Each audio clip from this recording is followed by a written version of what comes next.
Pandemics are nothing new to our planet. There have been plagues in the past, including the bubonic plague, the Spanish flu, and many others.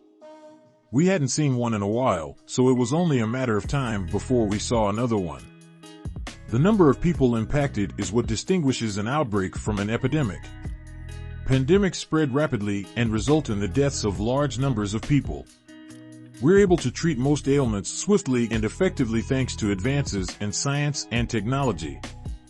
Terrorists, on the other hand, may weaponize sickness and utilize it to carry out mass murder. As if that wasn't bad enough, there exist superbugs that could produce illnesses that have no known treatment. As a general rule, an epidemic may strike at any moment, and you need to be prepared for it. And although you may think the chance of this happening is slim, nothing is impossible, especially if you're a student of history. You know events often repeat themselves, and life is just a remix. Here are a handful of things you need to keep in mind in case shit hits the fan one day. Evacuation. The greatest approach to avoid a pandemic's effects is to find a secluded location where you won't be bothered by other people. Viruses can be transmitted through direct touch, or they can spread via the air. If you're in close contact with other people, your chances of contracting the disease increase significantly. If a pandemic occurs, all preppers should have arrangements in place to flee to a safe location. If scientists and physicians cannot agree on a solution to the issue, you could try living on a farm for a time. It goes without saying that you'll need supplies wherever you end up going. So you'll have to think about that as well. Hygiene. You should never undervalue the importance of washing your hands regularly to prevent disease. Hand cleaning with soap and water may prevent the majority of illnesses. Use a hand sanitizer to properly clean your hands if you are outdoors during a pandemic. When you're out, avoid touching your face at all costs. Put on a mask as well. Always use soap and water to clean your house while you're alone. Overuse of hand sanitizers has been linked to the rise of superbugs, according to research. Have a clean emergency room. Unfortunately, one of your family members can still get infected during a pandemic. You'll need a single room for them to sleep in during this condition. Except for the person responsible for the patient's care, no one else should be allowed in that room. A disinfectant should be used to clean the space, and enough ventilation should be provided.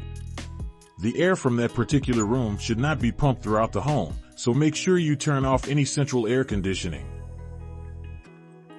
Precautionary measures.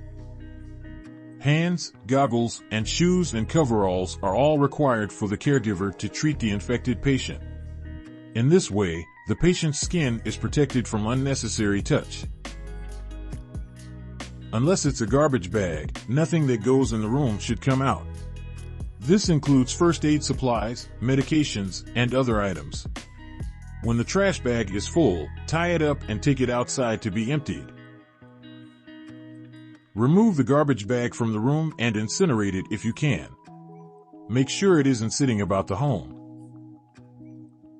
As a rule, patients should have their own kitchen, bathroom, and other amenities. This is, in a sense, a kind of quarantine. Although it may be difficult, it is imperative that you follow the safety guidelines, otherwise your whole family could become ill. Use an air spray disinfectant if you can find one. In addition to ensuring that the sick person's room is clean, you should step up housekeeping efforts around the home while a sick person is there. Disinfect surfaces and shared areas like countertops and hallways. Wipe down the whole home with disinfectant-laced water. The more tidy the home, the better.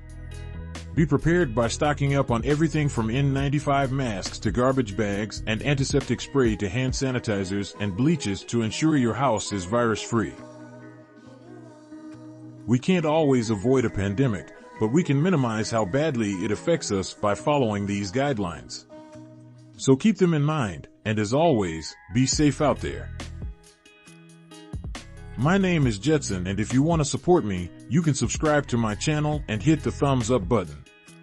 Links to my books about off-grid living and off-grid solar are in the description.